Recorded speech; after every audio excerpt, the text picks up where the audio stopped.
आपली संस्कृती, आपले संस्कार सदा राहू दे आपल्या सोबत. भारताच्या महान ग्रंथांचे आणि काव्यांचे संपूर्ण संकलन. सबस्क्राइब करा तिलक.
प्रभू, हा शंभरासूर तर अधर्माने युद्ध करतोय. देवी, अधर्मी शंभरासुराकडून तुम्ही धर्मयुद्धाची अपेक्षा तरी कशी करू शकता? शंभरासूर त्याच्या मायावी विद्येचा हर प्रकारे वापर करेल.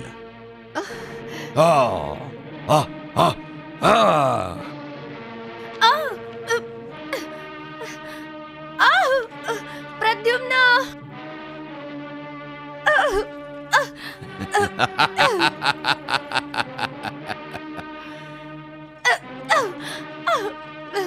तू माझं काही बिघडू शकत नाहीस. हे बघ, लक्षपूर्वक बघ. प्रद्युम्न, माझं रक्षण कर. प्रद्युम्न, मला वाचव. प्रद्युम्न. माताश्री, हे काय झालं माताश्री? शंभरासुराच्या वधासाठी तुम्ही मला सगळ्या विद्या शिकवल्यात, परंतु मी तुमचंच रक्षण नाही करू शकलो. धिक्कार आहे माझा, धिक्कार आहे माझ्या सामर्थ्याचा, धिक्कार आहे माझ्या मायावी विद्येचा. माझं रक्षण कर प्रद्युम्न, मला वाचव. जर तुमच्या जीवाचं काही बरं वाईट झालं तर मी देखील जिवंत राहणार नाही. मी देखील जिवंत राहणार नाही. मी देखील जिवंत राहणार नाही. नाही प्रद्युम्न, नाही. थांब शंभरासूर, कृपया थांब. तुला माझा वध करायचा आहे ना? तर मग मी माझ्या आईसाठी माझे प्राण त्यागायला तयार आहे.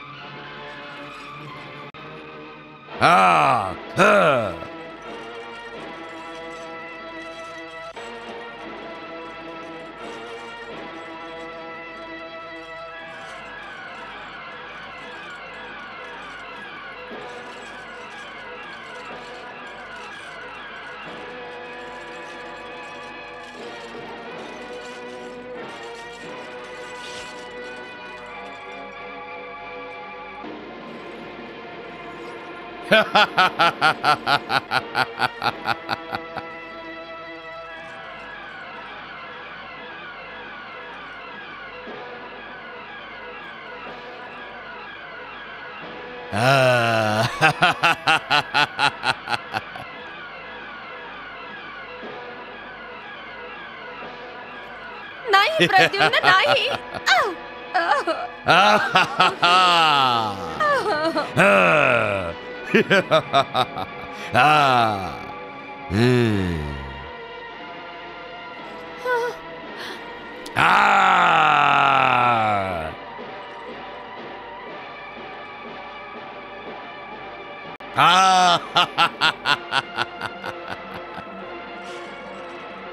नाही नाही प्रद्युम्न, नाही प्रद्युम्न, नाही. मला क्षमा करावी माताश्री, मला क्षमा करा, मला क्षमा करा.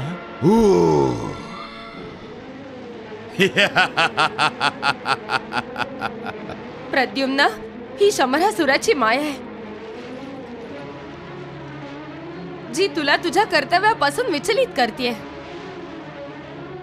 तू त्याच्या मायेत येऊ नकोस आणि तुझं शस्त्र उचल आणि त्रैलोक्याच्या कल्याणार्थ त्याचा वध कर. हेच तुझं कर्तव्य आहे आणि तुझा परम धर्म सुद्धा.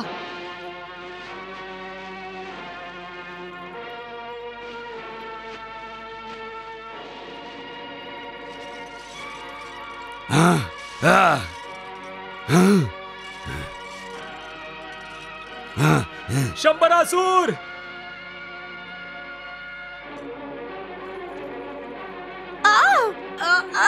अरे मायावी, अनिती आणि अधर्माने युद्ध करणं ही तुझी युद्धनीती आहे.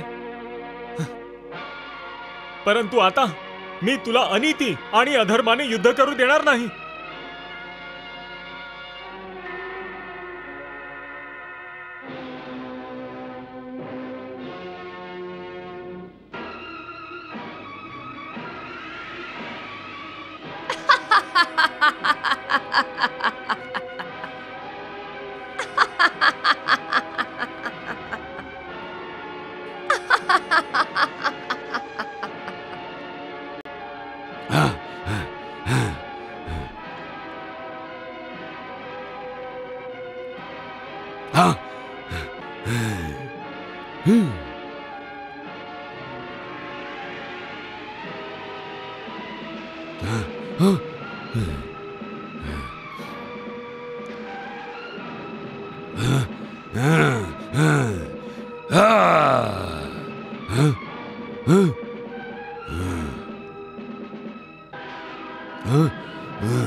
शंभरासूर, गुरुदेव, तुम्ही इथे? शंभरासूर, तुला मुद्गलाचा प्रयोग करायचा आहे ना? हो, ते मुद्गल तुझ्या कामाचं राहिलेलं नाही, कारण देवतांची वरदानं धर्माचं रक्षण आणि स्थापनेकरता असतात, धर्म नष्ट करण्यासाठी नसतात. नाही, माझं मुद्गल निरुपयोगी नाही ठरू शकत, नाही ठरू शकत गुरुदेव. तुझं मुद्गल देखील निरुपयोगी ठरेल आणि तुझा वध देखील अवश्य होईल. नाही शंभरासूर, जर तुझी जगण्याची इच्छा असेल तर त्यासाठी केवळ एकच उपाय आहे. तू भगवान श्रीकृष्णांच्या चरणाशी शरण जा. तो गवळी आणि भगवान नाही गुरुदेव, नाही. असंभव, हे असंभव नाही, सत्य आहे.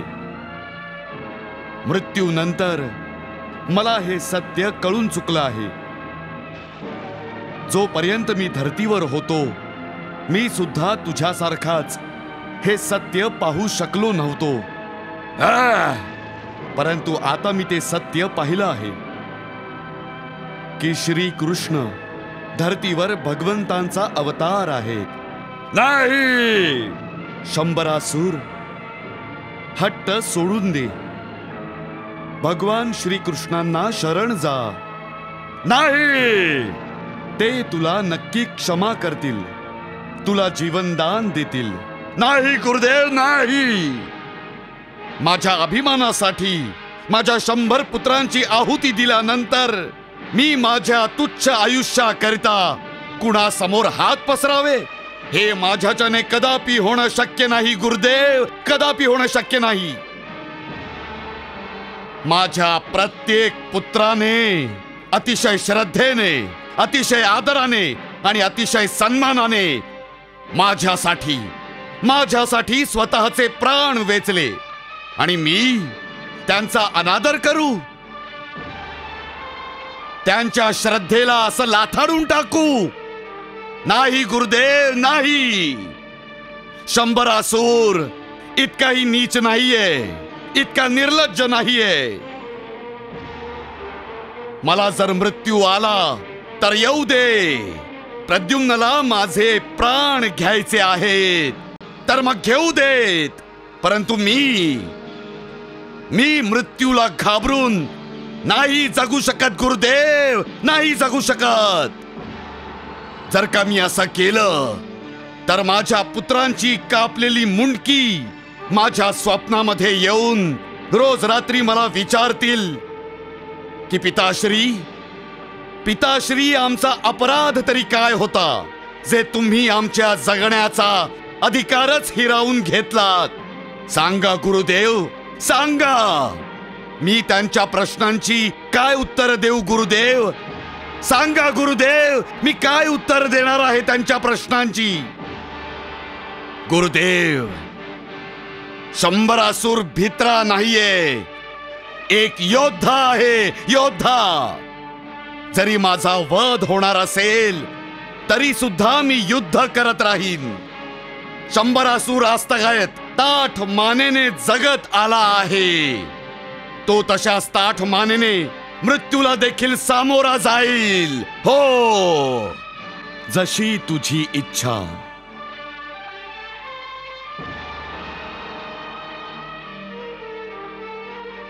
हे माता पार्वती, तुम्ही मला वरदान देतेवेळी असं म्हटलं होतं की जेव्हा माझे प्राण संकटात सापडतील तेव्हा तुम्ही वरदान म्हणून दिलेल्या मुद्गलाचा उपयोग करून मला माझ्या प्राणांचं रक्षण करता येईल.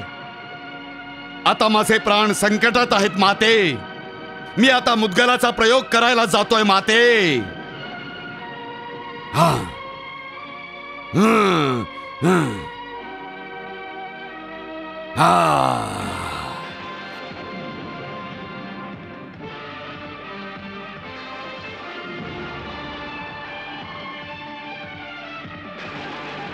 जा आणि प्रद्युम्नचा वध कर.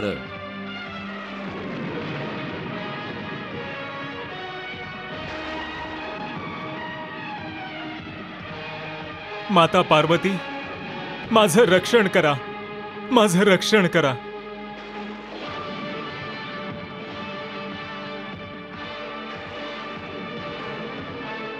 नाही,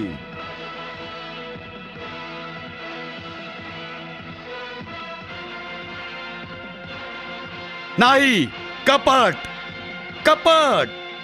पुन्हा एकदा देवतांनी माझा विश्वासघात केला आहे. कपट केला आहे माझ्यासोबत, कपट.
प्रद्युम्न,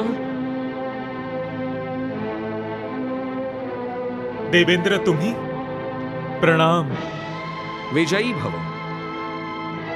मी तुला हे समजवायला आलोय की दैत्यराज शंभरासुराचा वध करणं इतकं सोपं नाहीये. तो कोणी साधारण योद्धा नाहीये. त्याच्याजवळ देवतांना पराभूत करण्याचीही शक्ती आहे. आणि तुझ्याजवळ कोणतीही अशी शक्ती नाहीये ज्या योगे त्याचा वध होऊ शकेल. तर मग अशी शक्ती मला कुठून प्राप्त होईल? हेच तर सांगायला मी तुझ्याकडे आलेलो आहे प्रद्युम्न. मग कृपया सांगावं देवेंद्र, मला काय करावं लागेल? यात कृपया म्हणण्यासारखं काहीच नाही. खरं सांगायचं तर यात माझा देखील स्वार्थ आहे. दैत्यराज मला देखील माझ्या सिंहासनापासून दूर करू इच्छितो. प्रद्युम्न, दैत्यराज केवळ विष्णू अस्त्रानेच मारला जाऊ शकतो. त्यामुळे माझ्याकडच्या त्या अस्त्राचा स्वीकार कर. जशी आज्ञा देवेंद्र.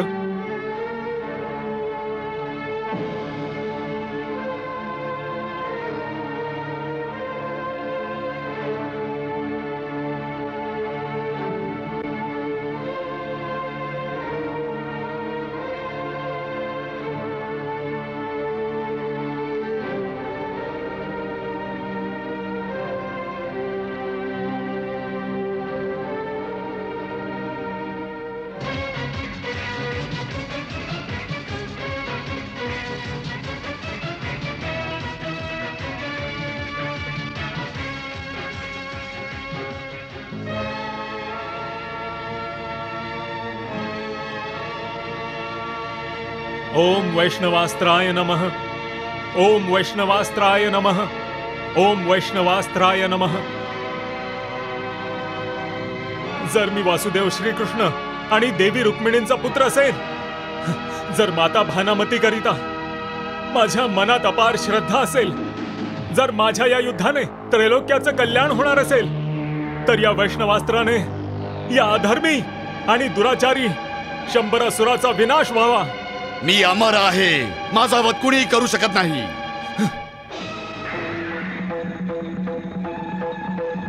माझा विनाश होऊ शकत नाही. अशक्य आहे. मला कुणी मारू शकत नाही. कुणी मारू शकत नाही मला.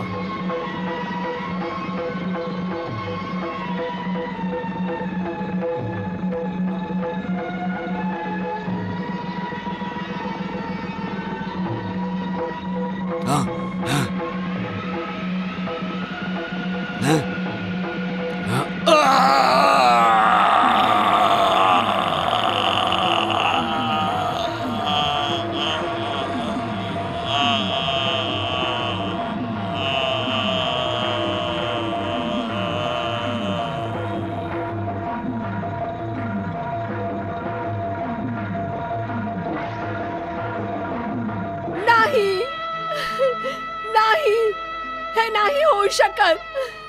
तुम्ही सगळ्या जणी खोटारडे आहात. तुम्ही सगळ्या जणी खोटं बोलताय. हे नाही होऊ शकत. माझं सौभाग्य कसं काय पुसलं जाऊ शकतं? माझं कुंकू कसं काय पुसलं जाऊ शकेल? नाही, असं नाही होऊ शकत. नाही होऊ शकत. नाही होऊ शकत. स्पर्शही करू नकोस मला. तुझ्या करंट्या हातांनी मला स्पर्श करू नकोस. तुम्ही सगळ्या जणी विधवा आहात. मी अजूनही सवाष्ण आहे. हो, केवळ मीच सवाष्ण आहे. माते, हे सत्य आहे. शंभरासुर महाराजांचा वध झालाय. ते आता या जगात राहिले नाहीत. नाही, नाही. आता तुम्हाला बांगड्या देखील फोडाव्या लागतील. नाही, तू जळतेस माझ्यावर. तुला मी सवाष्ण असल्याने ईर्ष्या होते. या महालात मी एकटीच सवाष्ण आहे म्हणून. मला ठाऊक आहे तुम्हाला माझी ही भरजरी वस्त्र बघवत नाहीयेत. मला ठाऊक आहे. मला ठाऊक आहे. म्हणूनच तू हे श्वेत वस्त्र मला नेसवायला आलीयस. नाही, तुला मी या माझ्या बांगड्या फोडू देणार नाही. नाही फोडू देणार. मी सवाष्ण आहे. मी हा अनर्थ नाही होऊ देणार. मी सवाष्ण आहे. मी सवाष्ण आहे. मी सवाष्ण आहे. मी सवाष्ण आहे. मी सवाष्ण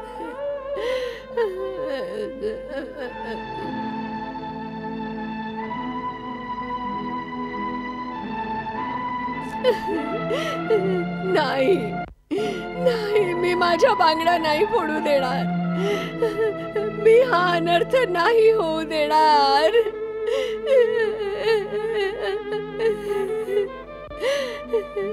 नाही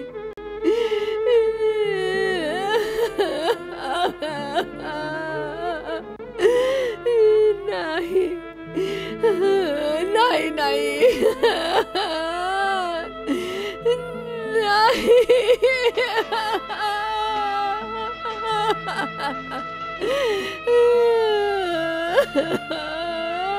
हे काय झालंय? हे काय झालं?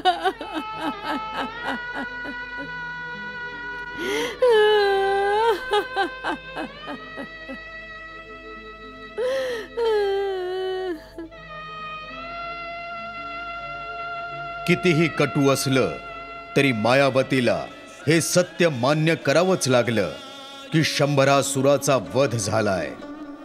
शंभरासुराची ही कथा पुनश्च एक बार हेच सत्य मांडतं की कुणीही कितीही मोठा अजय अमर वीर व्यक्ती असली तरी मृत्यू पुढे सर्वच हतबल आहेत.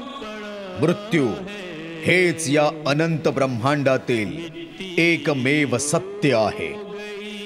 या कथेतून पुन्हा एकदा ही देखील शिकवण मिळते की अहंकार हेच सर्वनाशाचं मूळ असतं. व्यक्ती सर्वज्ञानी जरी असला तरी ज्या क्षणी अहंकाराच्या नावेवर तो स्वार होतो त्या क्षणी सर्वनाशाची वादळे त्याच्या भोवती घोंगावू लागतात. त्यातून सुटण्याचा एकमेव मार्ग म्हणजे अहंकार. हा अहंकार त्यागून त्या परब्रह्माला शरण जाणं. ज्याला हे जमलं त्याची नाव या भवसागरात पार लागली.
वाह शमरासुर वाह. आज तू हे सिद्ध केलंस की तू एक महावीर योद्धा आहेस. काय झालंय भगवन? आज तुम्ही प्रद्युम्नाच्या शत्रूची प्रशंसा करता आहात? नाही देवी, मी शमरासुराची नाही, एका महावीर योद्ध्याची प्रशंसा करतो आहे, जो सदैव रणभूमीला त्याची कर्मभूमी मानत आलाय, जो वीरांप्रमाणे युद्ध करत आलाय आणि जो वीरगती प्राप्त होण्याला सन्मान समजत आलाय.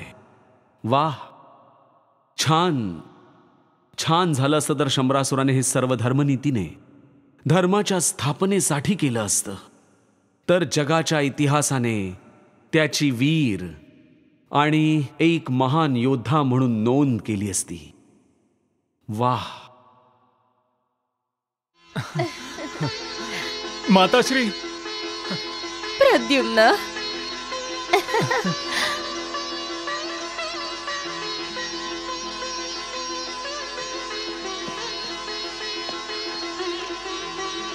प्रणाम माताश्री. आयुष्यमान भव पुत्र, आयुष्यमान भव.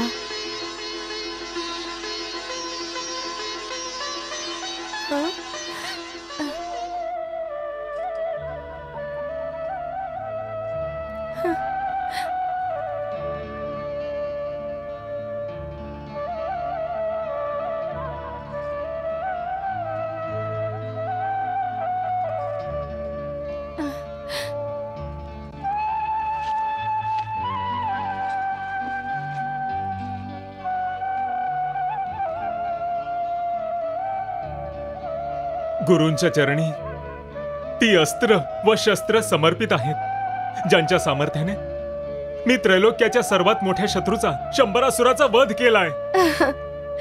अभिनंदन बाळा, अभिनंदन.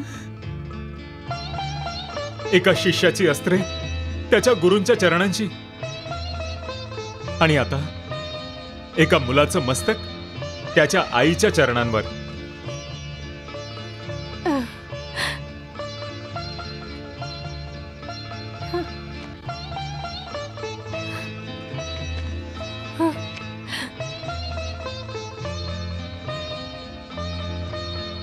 काय झालं माताश्री? तुम्ही माझ्यावर रुष्ट आहात? नाही रे बाळा. नाही तर मग आज तुम्ही तुमच्या चरणांवरून उठवून मला तुमच्या जवळ का नाही घेतलं? मला हे असं तुमच्यापासून दूर का उभं केलंय?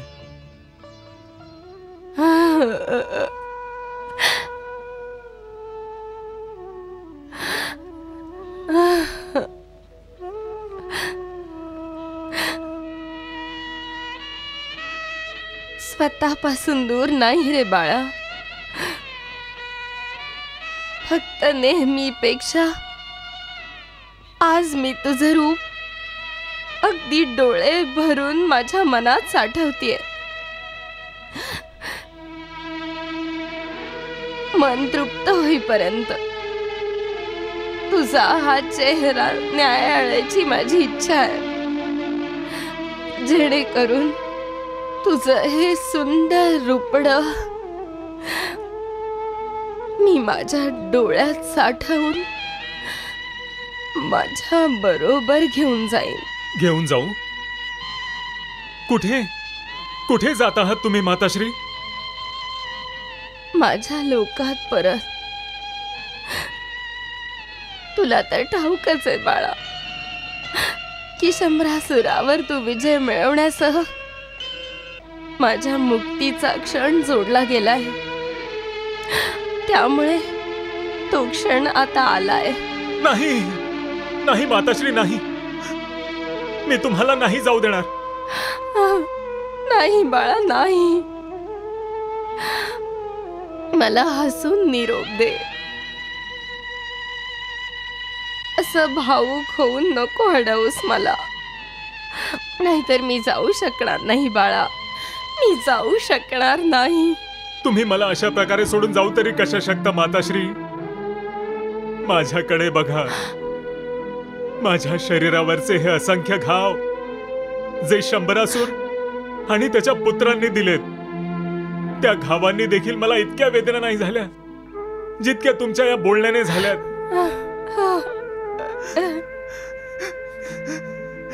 की मला हसून निरोप दे बाळा. कसं इतकं सहजपणे बोलू शकला तुम्ही? हे स्वतःला सांभाळ प्रद्युम्न. तुझ्या भाववेगाला आवर घाल.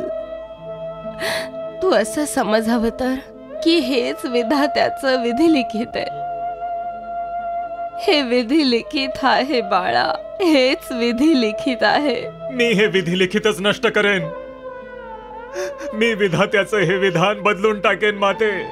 नाही बाळा, इतका मान, इतका सन्मान, इतकं प्रेम मला देऊ नकोस.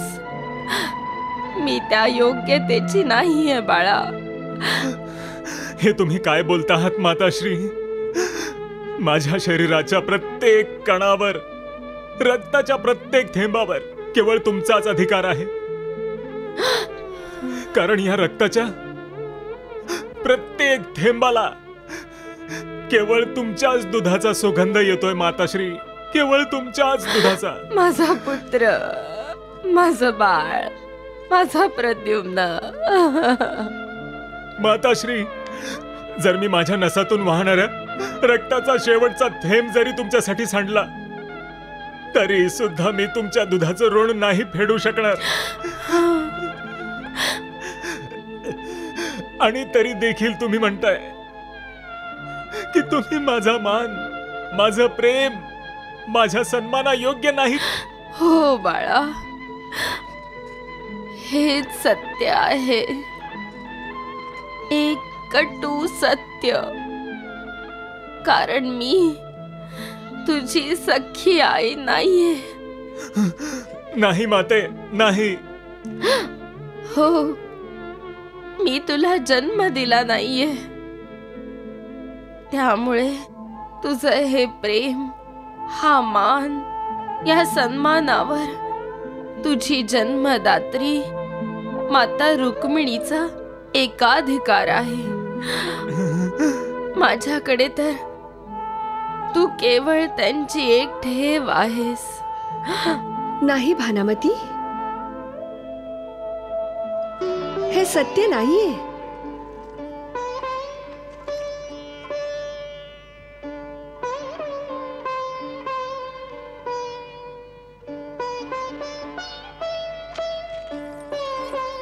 प्रणाम माते, प्रणाम प्रभू. प्रणाम माते, प्रणाम प्रभू. आता तुम्हीच यांना समजावा.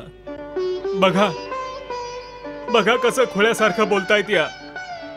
भानामती, प्रद्युम्नला मी जन्म अवश्य दिलाय, परंतु त्याच्यावर संपूर्ण अधिकार तुझाच आहे. परंतु याच्या जन्मदात्री तर तुम्हीच आहात ना माते. भानामती, जन्म देणाऱ्या आईपेक्षा पालन पोषण करून मोठं करणारी आई श्रेष्ठ असते. खरी आई तीच असते जी तिच्या मुलाला शिक्षण आणि दीक्षा देऊ करते. ती त्याची खरी गुरु असते. स्वतःच्या दुधाने मुलाच्या रक्तामध्ये चांगले संस्कार रुजवते ती. भानामती, मनुष्य रूपात एक स्त्री जेव्हा एखाद्या बाळाला जन्म देते, त्याला शिकवण, शिक्षण देऊन चांगला सत्यवादी मनुष्य बनवते. जर तिने हे नाही केलं तर ती तिच्या सर्वात मोठ्या कर्तव्याकडे दुर्लक्ष करते. मग तिच्यात आणि केवळ जन्म देणाऱ्या पशुपक्ष्यांमध्ये काहीही अंतर उरत नाही. हो भानामती, म्हणूनच त्या सत्याचा स्वीकार कर की प्रद्युम्नची तूच खरी आई आहेस. हो भानामती, मी प्रद्युम्नची सख्खी आई आहे, परंतु तू प्रद्युम्नची खरी आई आहेस. तू प्रद्युम्नला शिक्षण देऊन मातेचं कर्तव्य पार पाडलेस.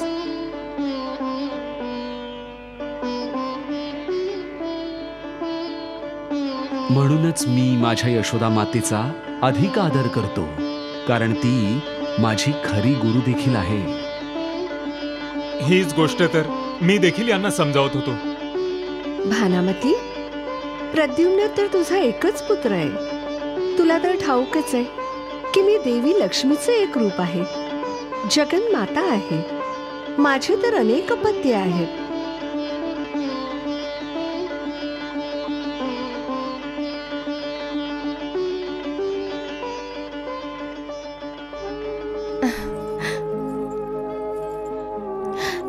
माते, मला ठाऊक आहे माते की तुम्ही तुमच्या ममतेचा त्याग करून मला आई होण्याचा सन्मान दिलाय. माझ्या पाण्याला दुधाची गंगा बहाल करून माझ्या मातृत्वाला संतुष्ट केलंय. हे भगवंत, मला मातृत्वाचं दायित्व देण्यासह जे कर्तव्य तुम्ही मला पार पाडायला सांगितलं ते मी पूर्ण केलंय. प्रद्युम्नला मोठं करून मी माझ्या जबाबदारीतून मुक्त झाले. आता ह्या जन्मातूनच नव्हे तर जन्म जन्मांतराच्या चक्रातून मी मुक्त होऊ इच्छिते प्रभू.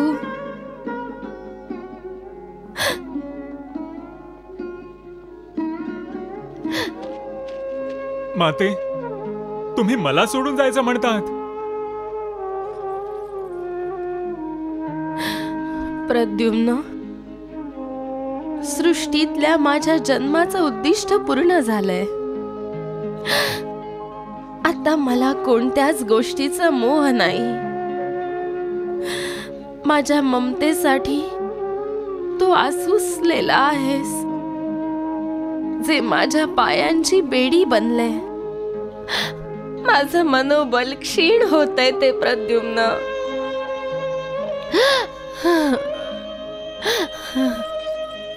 बाळा, ही एक आईची अखेरची विनंती आहे. मला जाऊ दे. माझा मोह सोडून दे बाळा, माझा मोह सोडून दे.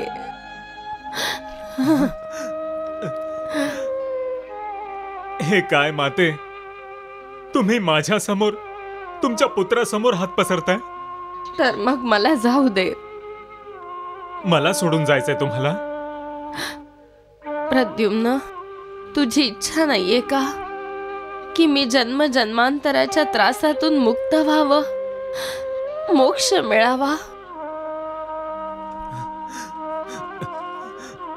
तुम्ही मला विवश करता आहात माते. मी तुला काय विवश करणार? मी स्वतःच विवश आहे बाळा. मी स्वतःच विवश आहे. विवश आहे तुला सोडून जाण्यासाठी बाळा.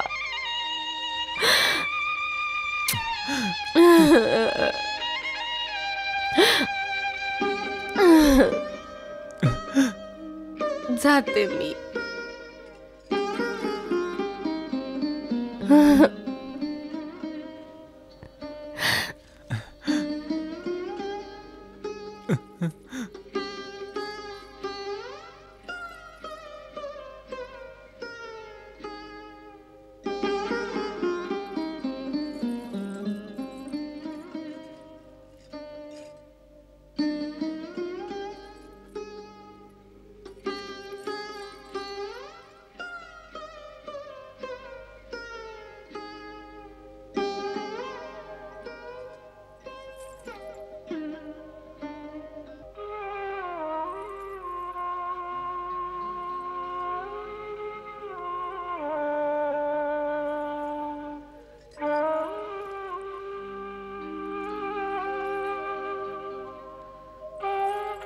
प्रभू, मला मोक्ष देण्यापूर्वी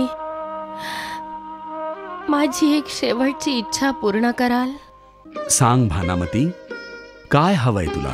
मला तुमच्या चतुर्भुज रूपाचं दर्शन हवं आहे प्रभू. अवश्य भानामती.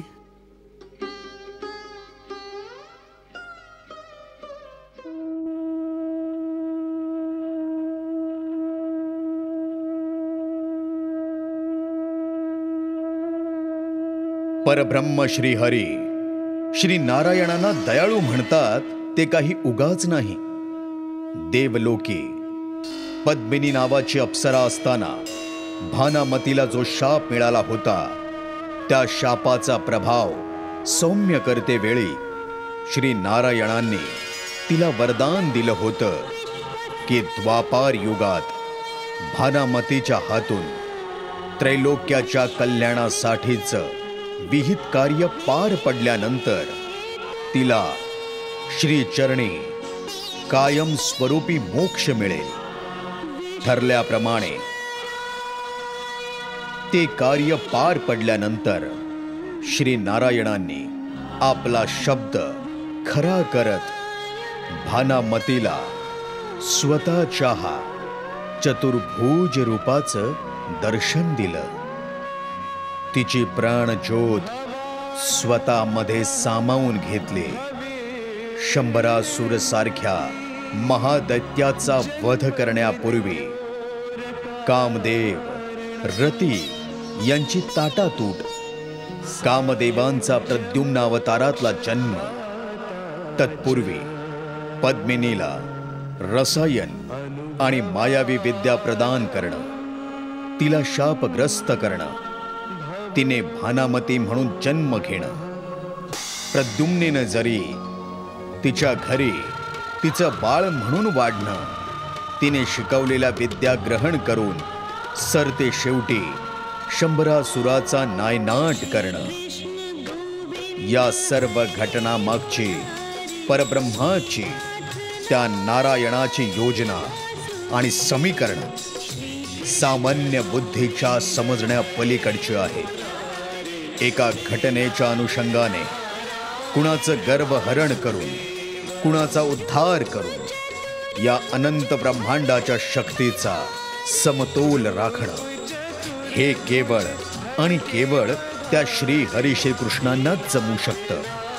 म्हणूनच सरते शेवटी आपण इतकंच म्हणावं, श्रीकृष्ण गोविंद हरे मुरारी, श्रीनाथ नारायण वासुदेव.